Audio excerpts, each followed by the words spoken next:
Esci da questa casa, diavolo tentatore! Devo studiare! Amore, con gli altri oggi abbiamo deciso di andare in un centro benessere con piscina e massaggi inclusi, vieni! Ma perché le cose più belle le dovete organizzare quando devo studiare? Perché? Amore, con gli altri abbiamo deciso di andare a New York e tornare in giornata, vieni!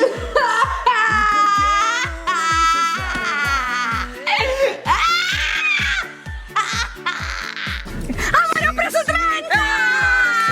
Dai, sono libera, adesso che cosa facciamo? Centro spa, parco avventura, shopping, colazione in Australia, cena ad Hong Kong!